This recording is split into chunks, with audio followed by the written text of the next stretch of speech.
Hello, I'm Molly de Aguiar of the Independence Public Media Foundation, and I'm delighted to be here on National Community Media Day to guide a conversation between four leading scholars in the area of community media and community-centered journalism. This is the first event of PhillyCam's People Power Media Fest, a month-long series of interactive workshops, panel discussions, and virtual events addressing how media representation, access, and literacy affect our lives.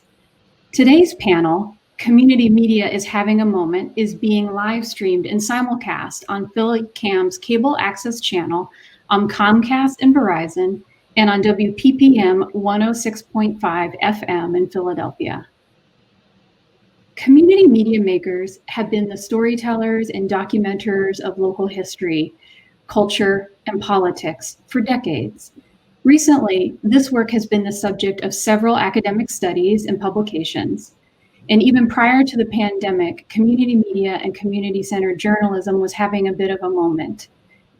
Joining me today are Patricia Aufderheide, Professor of Communication Studies at American University, Antoine Haywood, Ph.D. student at the Annenberg School for Communications at the University of Pennsylvania, Clemencia Rodriguez, professor in the Department of Media Studies and Production at Temple University, and Andrea Wenzel, assistant professor at Temple University. Thank you all for joining us today. What I'd like to do is read a short bio about each of you to introduce you to our guests, and then we'll have each of you talk a little bit about your work. Okay. So let's start with Patricia. Pat, can I call you Pat? Patricia Aufderheide is a university professor of communication studies in the School of Communication at American University in Washington, D.C. She founded the school's Center for Media and Social Impact, where she continues as a senior research fellow. Antoine Haywood is a doctoral student at the University of Pennsylvania's Annenberg School for Communication. His primary research focuses on understanding the contemporary relevance of community media operations anchored by municipally mandated public, educational, and government access television channels collectively known as PEG. Before his time at Annenberg, Antoine spent 15 years building community engagement programs for community media organizations such as People TV and Radio Free Georgia in Atlanta, Georgia, and at PhillyCam in Philadelphia. He's also a musician, a vinyl record collector, and a video maker. Antoine proudly hails from Palm Beach County, Florida. Dr. Clemencia Rodriguez is a professor in the Department of Media Studies and Production at Temple University. In her book, Fissures in the Mediascape, an international study of citizens' media, Rodriguez developed her citizens' media theory, a groundbreaking approach to understanding the role of community and alternative media in our societies. Currently, she divides her time between Columbia and Philadelphia. In Columbia, her research centers on citizens' media in post-conflict Columbia, with a new focus on environmental communication and how grassroots communities address the climate crisis with media and communications. In Philadelphia, she explores the rich history and development of local community media, activist media, and youth initiatives that involve media, arts, and digital platforms. And Andrea Wenzel is an assistant professor at Temple University. She is a fellow with Columbia University's Tao Center for Digital Journalism and the co-founder of Germantown Info Hub. She is the author of Community-Centered Journalism, Engaging People, Exploring Solutions, and Building Trust. Prior to completing her Ph.D. at USC Annenberg, she spent 15 years as a radio producer at WBEZ and WAMU, and as a trainer and project manager for organizations such as BBC Media Action and Internews in Afghanistan, Sri Lanka, Iraq, and Ghana.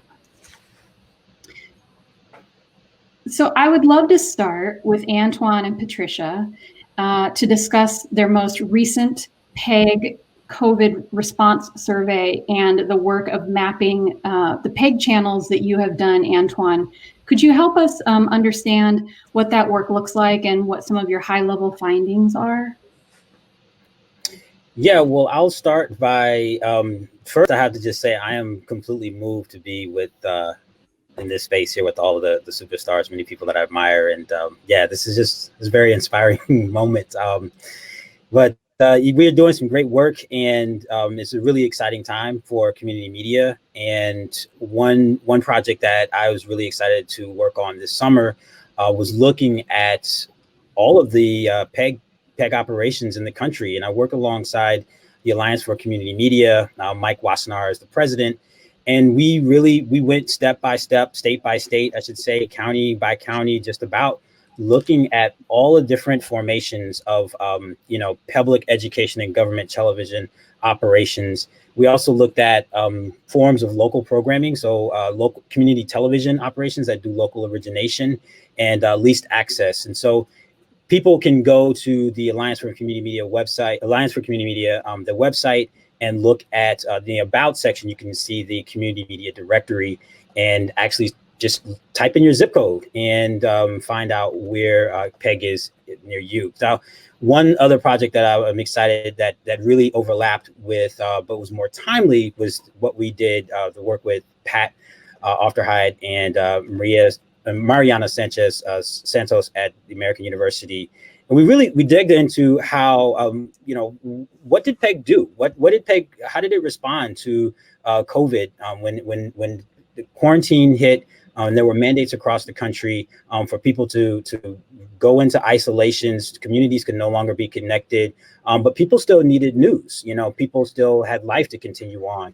And so, what role did PEG step up and play in this opportunity, in this moment of public health crisis?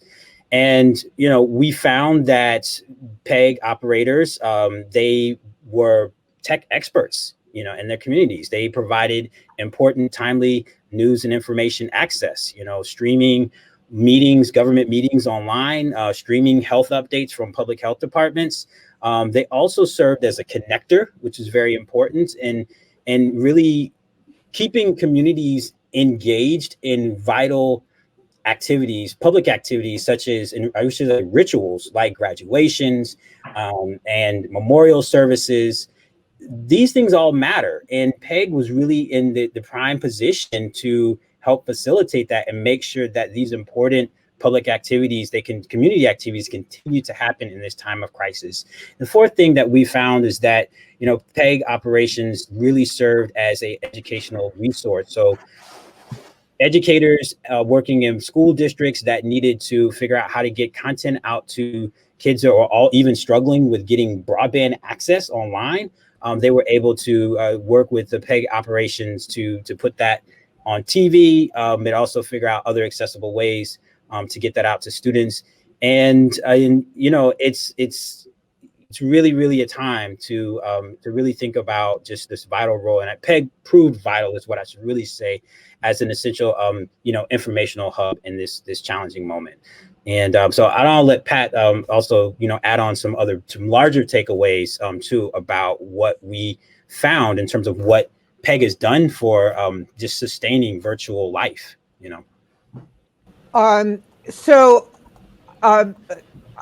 Antoine, you've mentioned the four takeaways of our project, which I think is absolutely the core and beauty of it. To me, those are the highlights. What else did you want to hit? Just a bigger role of what this means in terms of civic engagement, and what PEG has performed at this moment. So not just the takeaways, but the larger view of what has PEG proved vital in this moment. So I think what we were excited by was that the four ways that PEG contributed were all ways that are essential to keeping a community together and well informed. Having a close link between government and citizens, whether it's through the city council or it's coordinating health information, that reliable connection between citizens and their government is one way in which media functions to strengthen a democratic society. Another way that it does is this another thing that Antoine mentioned, which was news. having reliable news, particularly at a time when there's so much disinformation and misinformation and conspiracy theorizing about things that are essential to our public health. Having news and information that is hyper-local was really important. Many of the places that were doing news and local public affairs programming were places that are known as news deserts, which means there was no reliable local news coverage in the area. So that was also an activity that directly contributes to the health of a community and to citizen participation. I think one of the reasons why we were so intrigued by the ritual function of PEG in terms of the graduations and the memorial services and pride days and summer activities, competitions, gardening, activities for seniors, and religious services, is that these were places where people came together as communities before the pandemic happened, and they weren't able to do so. So in a way, PEG acted as contactless community. It acted as a way for people to perform community with each other. And the level of gratitude that people expressed for that really demonstrated that it was serving a real need. And then finally, this role of being a support to other organizations that needed to have that virtual connection, including educators, was another way in which PEG was actively keeping a community together as a place where people all have a say in their own society. Andrea, I'd love to hear more about your research as well. And also, can you talk about, with your Germantown Info Hub work, does a lot of what Antoine and Patricia just said resonate with your Germantown Info Hub work and the ways in which it is served as a connector during the pandemic? Absolutely. Yeah, thank you. And thanks for having me with this great group of people. The Germantown Info Hub project grew out of a series of studies that I did that are looking at the concept of community-centered journalism, which is also the title of my book, the new book that I've got out. And basically, just to kind of put that into context, I had been trying to answer a basic question, not how to fix journalism, but how to improve the communication health of communities. And so to do that, I've been talking with community members across the U.S. that had historically been marginalized in some ways. So that included people in Germantown and Philadelphia, but also cases in South LA, South and West sides of Chicago, but also rural communities in Kentucky. So a wide range. And in each of these places, there had been a lack of trust in media, particularly in mainstream media, because of a history of negative coverage. And so what I was looking at is what kinds of interventions could help to build trust, but just kind of working on that communication health of communities. And so I was looking at different interventions that involved either solutions journalism or engaged journalism in some ways. And so solutions journalism, just so we're all on the same page, is the concept that journalists have a responsibility not only to look at problems, but to look at also responses to problems. And engaged journalism basically encompasses a range of different kinds of practices that try to build relationships between journalists and the public. And so I through these different studies that I looked at, these different initiatives, came to the conclusion that these things are usually have the best chance of helping communities when they're combined and when they're community-centered. And what I mean by community-centered is journalism that's produced for and with communities, and that centers both the needs of communities but also their assets. And I have a co-presenter here who's a little noisy, so I apologize for that. But basically, so the Germantown Info Hub project grew out of what I call a sort of a process model, where basically we did a study where we talk to people about how they would reimagine a more constructive relationship with media. And then once we did the study, we gathered people together, different stakeholders in the community, along with journalists, researchers, and other folks, and invited them to brainstorm an intervention that they saw to respond to the problems that they raised. So they had challenges with feeling frustrated that media was only covering crime coverage, for example. And so what they came up with was this concept of the Germantown Info Hub. And it basically tries to respond to two main goals. So the first being trying to circulate information at the hyperlocal level, and then also trying to improve how the community is represented more broadly, and the narratives that are being circulated about the community. And part of what Pat and Antoine were saying about ritual communication and or sort of ritual functions of community media definitely resonate. I mean, that is certainly something that is kind of, sorry, 1 second. Can I just pick up the baby? Sorry. Actually, maybe she'll be okay. Okay. Maybe she won't be okay. Let me pick her up.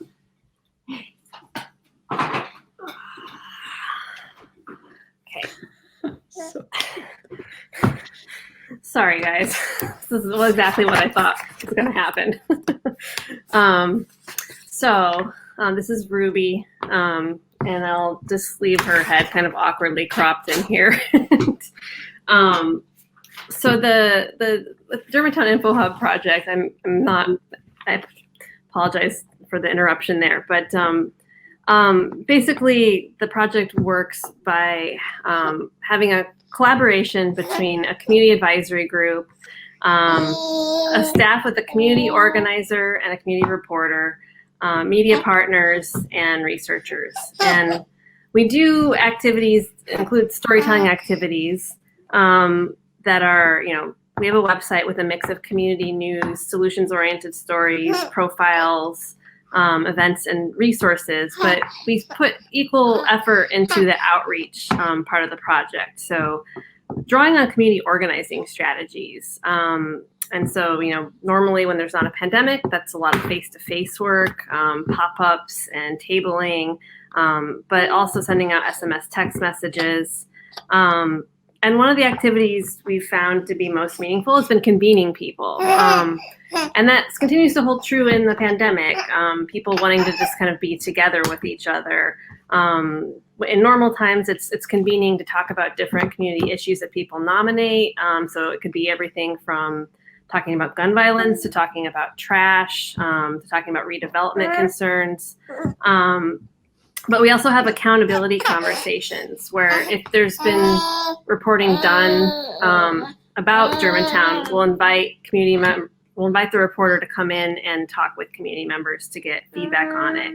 And we collaborate with a range of partners. So we collaborate with the community media station G-Town Radio, but we also collaborate sometimes with mainstream outlets like the public media station. And it's kind of an ongoing project that we continue to monitor that grew out of this community-centered process. So I'm afraid I'm not sure I completely answered your question, and I apologize for the slight distraction here with my co-presenter. No apologies necessary whatsoever. Clemencia, this brings us to you. And I was wondering if you could help us take a step back a little bit and maybe draw some comparisons between US-centered media, community media, and international community media. What your research, what you specialize in your research.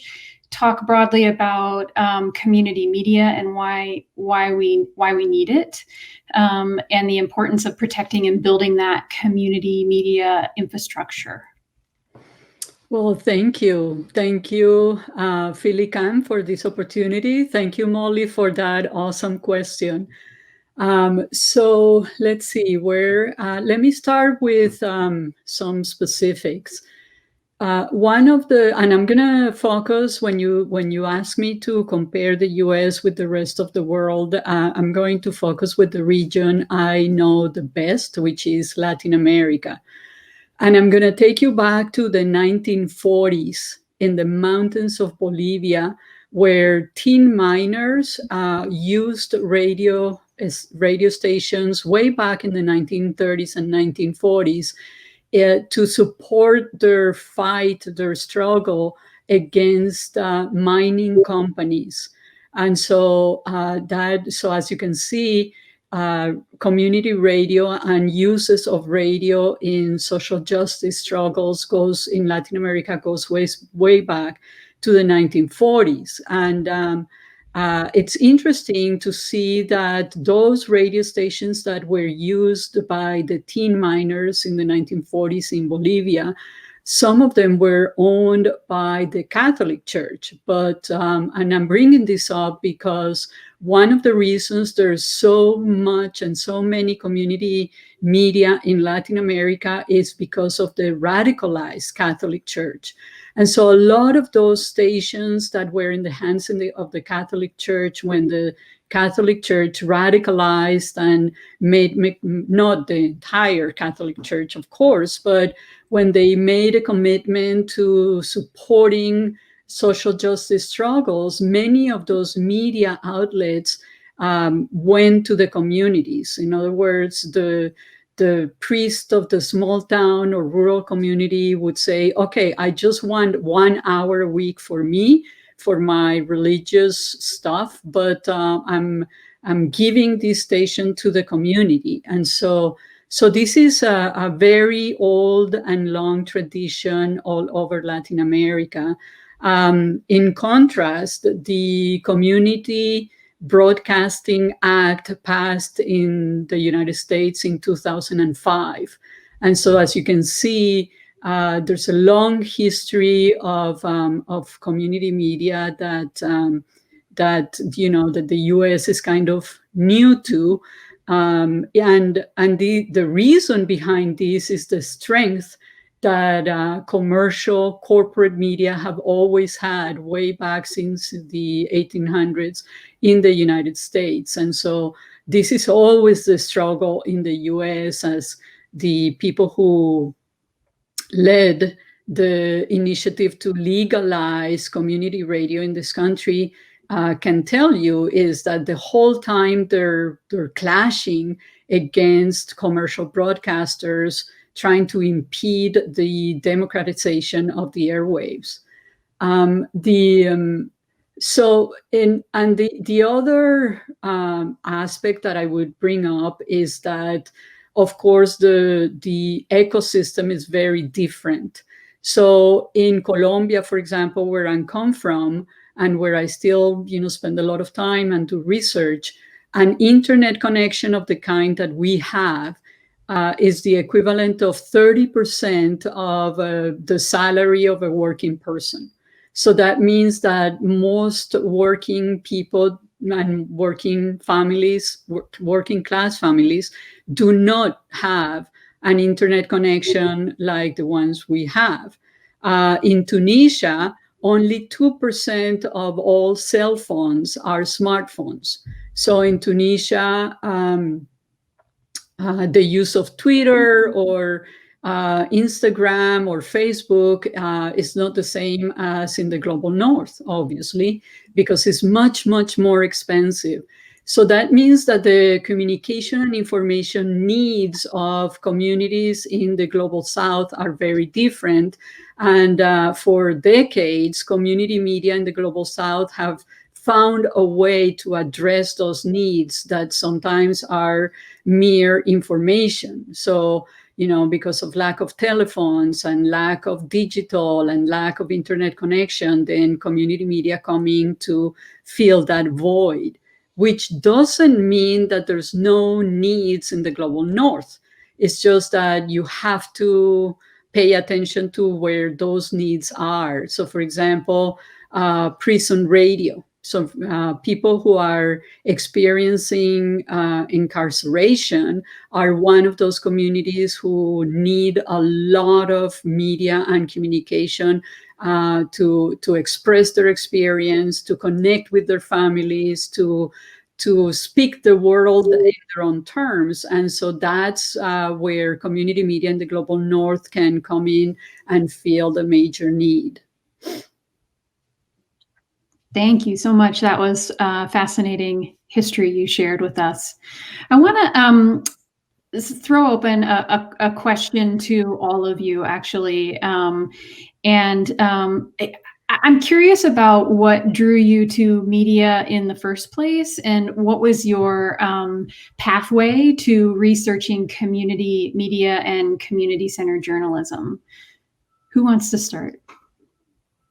I can start. So I'll start because it's a story I've told many times. I know exactly when I, like my students say, when I drank the Kool-Aid. So I was going to be a journalist.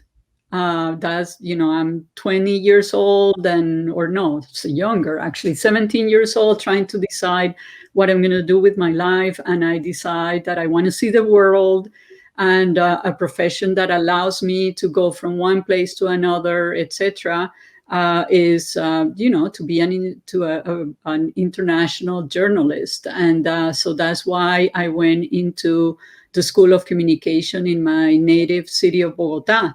And it didn't take long, maybe a year, to become totally disenchanted with mainstream media. So now I was in the middle of college, my college degree, that was training me to work in mainstream media, and more I was just disillusioned. The same professors that trained me to be like an ant in the world of mainstream media were disillusioning me with about mainstream media to what we all know, the misrepresentation of communities, media concentration in the few hands, the putting always profit over communicating and bridging communities and producing the necessary information for democracies to be healthy. So fortunately, I had a professor who taught us, came in and taught us an entire class on what at the time we called alternative media. And so because of that, I discovered that there were other types of media, and that I could probably take my career in that direction.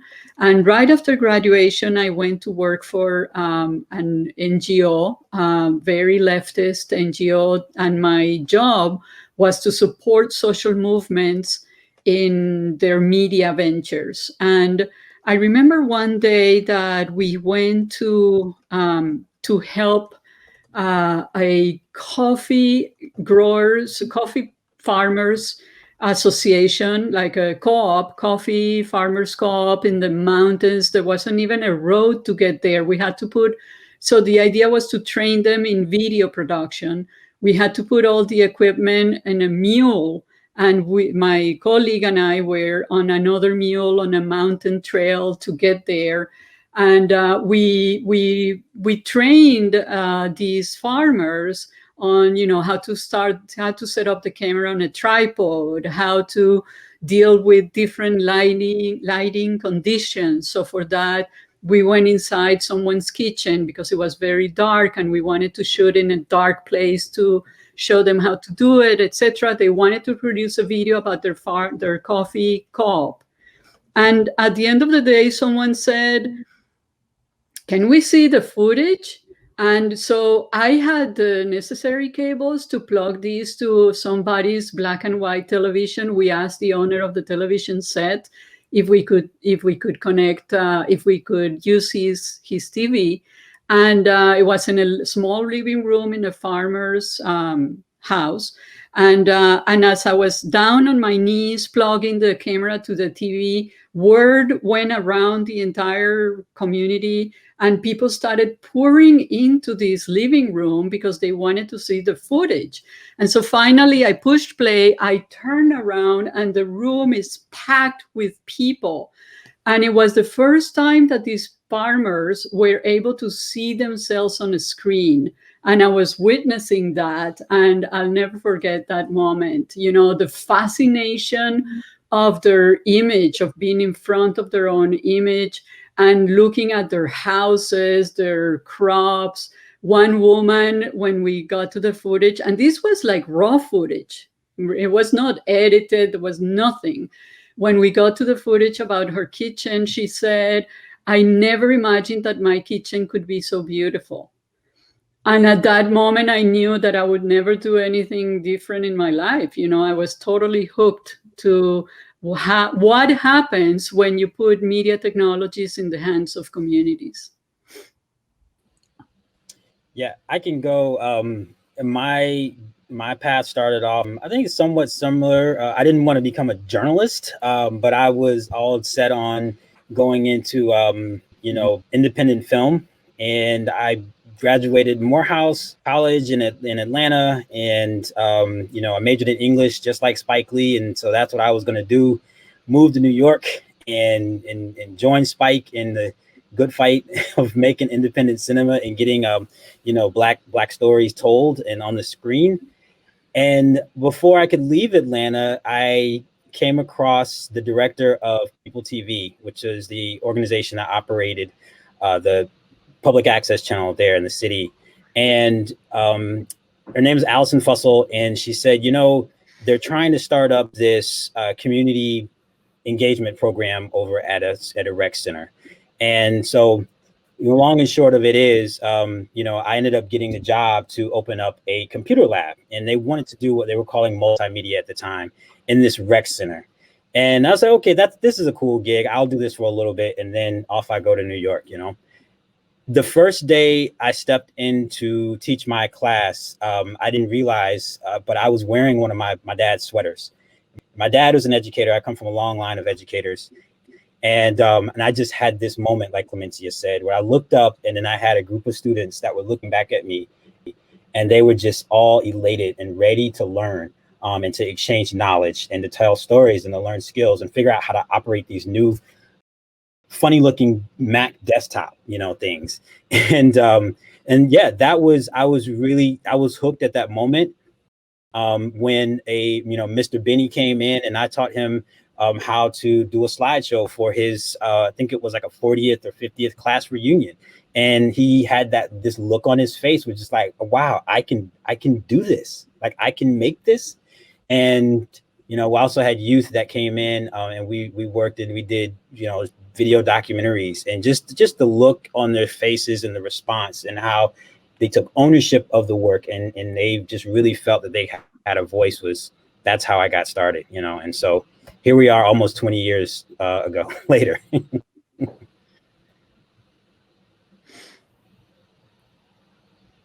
Andrea or Patricia? I guess I can jump in while I in theory can. For me, I was working in public radio, and I more or less liked my work. I was producing a global affairs program, and I had the opportunity to do some work where I was working with community members to do personal narratives and tell their own stories, and found that really fulfilling. But it was so tough. We were doing a daily show, and it was always a scramble. So when I took a break from that public radio in the US, and I was working in other countries doing media projects. I was working in Afghanistan, and I saw the way they used research to support their work in a way that I found really fascinating, particularly because it connected directly with communities. They would go around to different villages and talk to people about not only what challenges they had and what issues they had, but also what were some of the local solutions that they were finding to different issues, and what language did they use to talk about issues. And they used all that research to inform their programs directly, and they would go back and talk with their producers and their different people that were not only making more factual news programs, but also soap operas, and just seeing how that cycle worked of doing community-based research and using that to inform your programming. I was like, why don't we do as Clemencia mentioned, there's a tradition of really innovative community media all over the world that, we should be learning from. And so that encouraged me to like go back to school and try to think about how we can do this better and more effectively, responding to communities more effectively. Sorry. These are all terrific stories. And it's so inspiring to hear them. I think I started out being interested in what I do now when I was growing up in northern Minnesota at a time when being a smart girl was just really one of those great liabilities in life. And analyzing all the different ways that people sent you messages that said you weren't anybody, and realizing that messaging, storytelling, the frames around the pictures actually really matter. And then I came to see those as fundamental reality producing activities, and therefore reality changing activities. And I very much understood myself not to be somebody with a career, but somebody whose life should be devoted to making sure that the promises we had been told about in terms of American democracy could get a lot closer to reality. I grew up in the middle of the Cold War and Vietnam War and all those things that turned a lot of young students into people who were really had a critical approach to power in general. So everything I have been interested in has to do with how people create greater equality, more justice, more capacity to have agency in society and contribute to a more democratic process in life. And community media is one of those things. I'm also really interested in the ways that infrastructure policies make things like communications, community media possible, and what kinds of political and social activities need to happen to make those infrastructure policies real.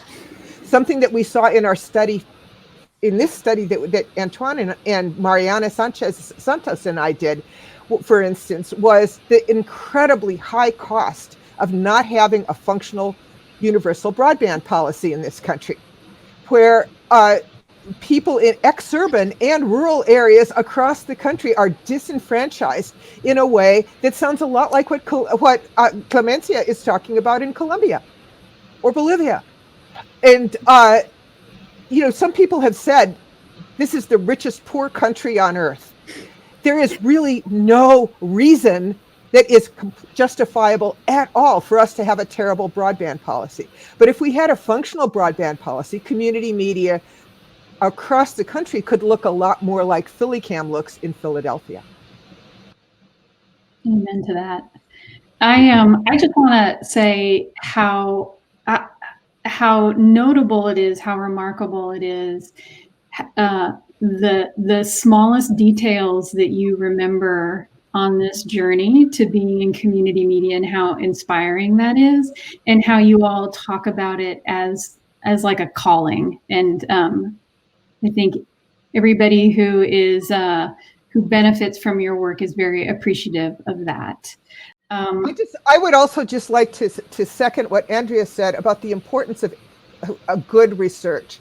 There is a lot of terrible research done in media by corporations that want to submit it to officials to get what they want.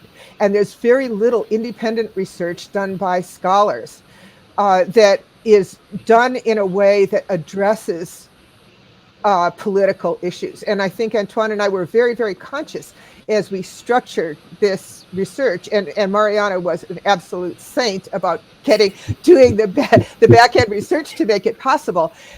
We were looking for the questions that were politically actionable for instance, what happens, how important is the broadband? What one of the things we also saw was that people did heroic things in their communities to answer the pandemic needs. But realistically, they shouldn't have to be being heroes. They shouldn't be working overnight. They shouldn't be working overtime.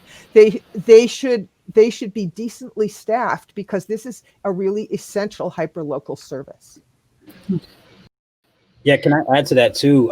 One thing that from my research is really, I get concerned or I'm motivated, I should say, to uplift and to really to shed more light on what it's like to do this work, this meaningful work from the practitioner's perspective. So, I draw on my lived experience as a practitioner, but I think, a lot of the other things I didn't really mention in the beginning, but we mostly focused on, we talked to PEG staffers. So we had the survey, we had over 230 completed survey responses from PEG staffers. We also did in-depth interviews with 10 PEG staffers, and we've continued to do additional interviews with PEG staffers to find out just like what are they doing in terms of local journalism initiatives that are associated with PEG operations. But I think a very, very important thing that's missed too is understanding what it actually means to do this work as a volunteer or somebody who works in this capacity as a staffer. That it isn't just about making a television show. It isn't just about making a radio show. It isn't just about like somebody logging on to browse online on the internet at your access facility. There's really a lot of community care that goes into this. So there's a lot of hard work, and what Pat is referring to is this heroism that's in there. And I think that's something that really needs to be underscored as we push our research projects forward. Mm-hmm. Well, I wanted to ask you about that a little bit more, actually. Can you talk about whether through your research or just maybe anecdotally are you seeing any kind of a rediscovery, either like an awareness or an appreciation for community access media? And what do you think it would take to sustain and grow interest in it, and to lift up that work that you were just talking about? Yeah, I think, one thing that our study found is that it has proved it's essential as a communication hub. But there's still a lot of work to be done in terms of education. And the work what I've learned, even just from as a practitioner, is that it has to be ongoing. And this is specifically like educational work you have to stay in the halls of Congress. You have to stay, at doing the meetings with the FCC, that you have to continue to be at City Hall. And this is getting at, the political economic relationship that Pat was referring to. In order to sustain the infrastructure to do this work, it's ongoing education that is very, very important. And so I think that what was the part of your question? The first part? Could I go ahead, Pat. You left off, Antoine. So, one of the things that I think, what I thought of when you asked that question, Molly, I thought of the kinds of news services that suddenly appeared, where people were perhaps they might have been doing some news, but suddenly the community's own experience needed to be heard by the community because it was a pandemic and people needed to know what other people were doing to respond.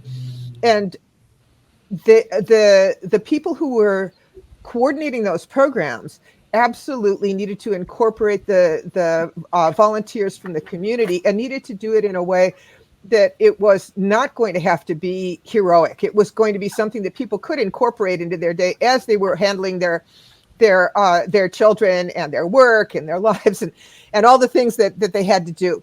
And we saw some really creative approaches. One of the things that again, to touch on the issue that Antoine was talking about needing to have capacity, it's really important to have somebody coordinating those activities, curating the experience in a way that makes it easy for people to participate, and giving them the training when they need it, and encouraging them, and staying in touch.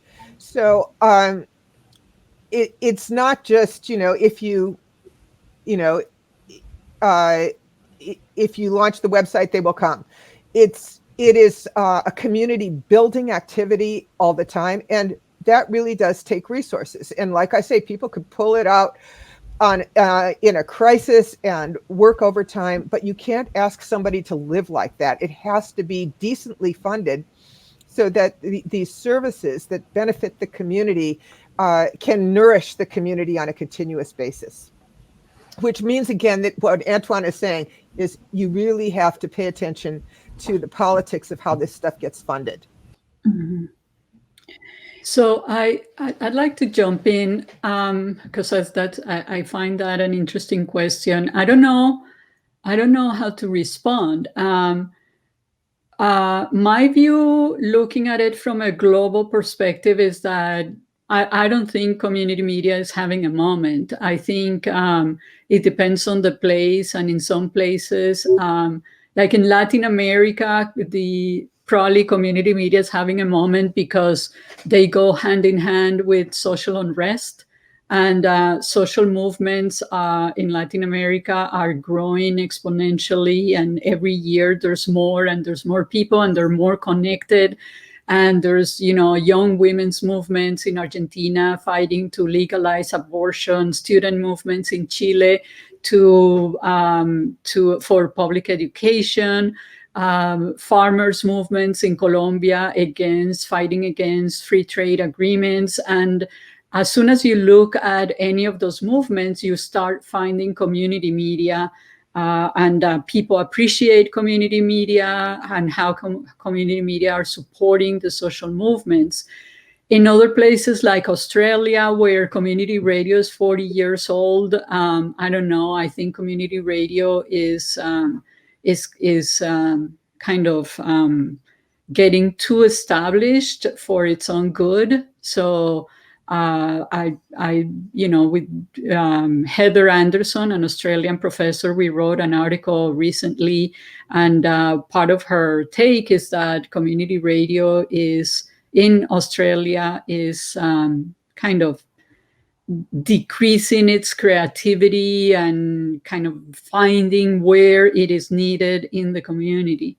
Now, in the US, I agree with Pat. I think what we're seeing is that community media in the US, everyone is finding out that it has great potential, but what you find at every step of the way is the precariousness of the support. So in my view, for community media to make it, civil society has to support it. It's not going to be able to do it on its own. So universities have to support it, local governments have to support it, foundations have to support it, because they're not for profit. So their financial support is going to have to come from somewhere. So I think we all here in the US, those of us who know about community media, I think we all agree on the potential, but it's a potential that still has to be realized, and we need the infrastructural support to get, for example, in my view, it's totally insane to expect citizens to be reporters or community members to be community reporters without any kind of compensation. That just leads to bad journalism. And so then when you go and when someone goes to examine the type of journalism that is coming out of community media, they're saying, well, but look at this. I mean, it's not professional.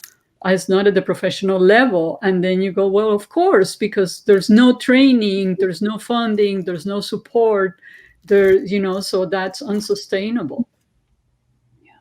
Yeah. I want to jump back in real quick. I just remembered the point that I wanted to underscore in response to this question about the moment, and this is really important in terms of the PEG access media in the United States is, from my perspective, it's going through a transition, and it's been transitioning for almost, over a decade now. It's been gradual. But this transition, what it looks like is you have a handful of operations throughout the country. And I've seen this when I was counting PEG channels this summer, doing that research. And then also a little bit of, when we, the study that I did with Pat, you have more operations that are investing their budgets, they're investing money to do more deliberate projects, things that are more intentional in terms of engagement, programs that are more curatorial. So like Philly Cam, for perfect examples of Atrévete, its bilingual program, its youth program, and Philly Cam Voices. You're starting to see more and more PEG operations that are doing less of like, just turn the cameras on and let somebody come in and speak whatever they want to say for an hour, like this kind of electronic soapbox that Laura Linder talks about. Operations are moving more in the directions of actually building relationships and not being so much passive, first come, first serve platform. So I think that's a very important thing to pay attention to. And then to go back to my other point of like, there has to be this ongoing education about people who make decisions for the funding of this infrastructure. And that's so people can have this training and they can have access to the tools. Mm-hmm. And if I want to, I want to add something to the education part. So I finished my PhD in 1994 and started in June. I defended my dissertation in March and started my first tenure track job in August of 96. And it wasn't until 2016 when I came to Temple University that I taught my first class entirely focused on community media. And so all the other universities where I worked before in media departments didn't have community media in their curricula. And so, of course, no one finds out about it.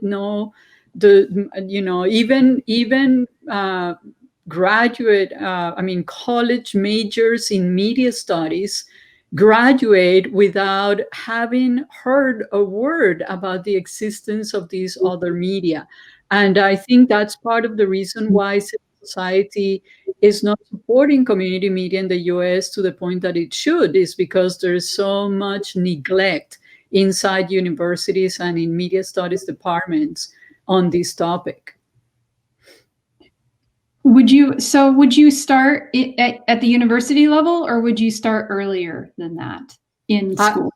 I would start in middle school. I would start with media literacy in middle school, but not the type of media literacy that only questions what Pat was talking about, the importance of frames and the importance of media representations, the importance of images and representations of women and girls in mainstream media, representations of African Americans and Latinx in mainstream media, but also media literacy that includes the alternative, that mainstream media doesn't exhaust the media ecosystem, and there's other types of media where representations can be produced by the same people who are the subject of the representation. So you have in Philicam, it's a great example of a show like Marky by, oh my God, what's his name? Clover is his last name. And Ricky Clover. And so he produces Marky, and Marky is a middle school African-American boy, and what his experience is, and, is based on Ricky's experience as an African-American man who was in middle school at some point here in Philadelphia. And it's hyper-local storytelling that represents the lived experience of the community that is represented. And so that is what we need to teach, that this is possible. You don't have to take all the media representations about you that come in the mainstream media. You can produce your own that are informed by your own lived experience. Are there places around the world, either are there on a larger scale or not on a smaller scale, that you'd point to as inspiring or emerging examples of what you're talking about, a more systemic approach to teaching and valuing media literacy and community media? So one of the things I think is really interesting about media literacy is it's really regarded by curriculum bureaucracies around the world as potentially revolutionary, and therefore is suspect. So in Canada, in Scotland, in some places in Britain, there have been media literacy movements that have gained control. Ontario, for a long time, had media literacy built into the curriculum, but it's always a fight because teaching people to do any kind of critical thinking empowers them, and if they're empowered to think for themselves, then they might get ideas. I like something that emerged that I'm seeing a lot in Latin America, which is called a diplomado. And so this is something that universities offer, but it's like short courses. It can be, 7 weeks, 8 weeks, and they're very affordable. And at the end of you get a diplomado certificate that may or may not improve your curriculum. But all the media departments, so many media departments in universities in Latin America are offering diplomados on community media. And so you see, union members or nurses and all kinds of people taking these courses. And so you don't have to pass an exam or anything to register in a diplomado. They're short, they're designed to reach working people who have full schedules and have families and all that, and they're taught by university professors. So it's another way in which kind of the university is offering its expertise to the communities that are not in the form of like formal students who pay tuition, etc. And so I like that formula a lot. I love that because there's always a possibility that could hook up to the concerns of our administrators to keep us solvent. What you're talking about in the United States is called certificate programs, and people pay a fee to get offered them. And this is also an example of where I think the point I was making about media literacy, the point I was making about infrastructure is kind of the same. If you want it, you need to organize for it. And I think what Clemencia is talking about is taking this information that Andrea and Clemencia and Antoine and I, Mariana Sanchez-Santos, our co-author, have, and putting it to use and figuring out how to integrate it into people's daily lives through curriculum. Mm-hmm. Yeah, I wanted to ask Andrea, bring Andrea into this part of it too. With the absence of that more systemic approach and what you just said, Pat, about, people have to create it for themselves. You've really done a lot of that work through the Germantown Info Hub work, Andrea. And I'm just wondering, with all the different ways that you facilitated communities to organize themselves and share information and knowledge, do you have tips or insights for those who are watching this right now, who might want to do something similar in their own community? Have you noticed are there particular right ingredients that really make it work? Are there major pitfalls to avoid? What advice would you give?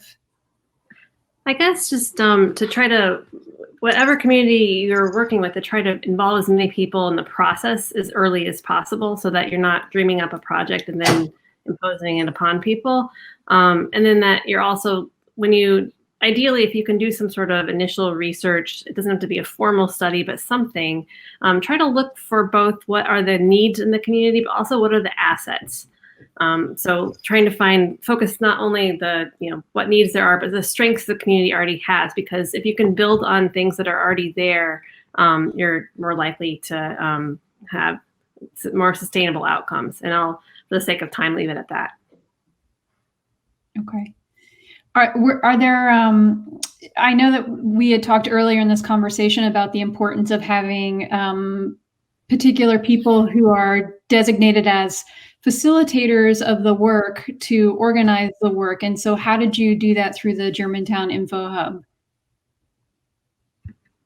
So the particular people who are facilitators. In other words, somebody who's paying attention to making those connections and keeping the work going and building the momentum so that the network grows.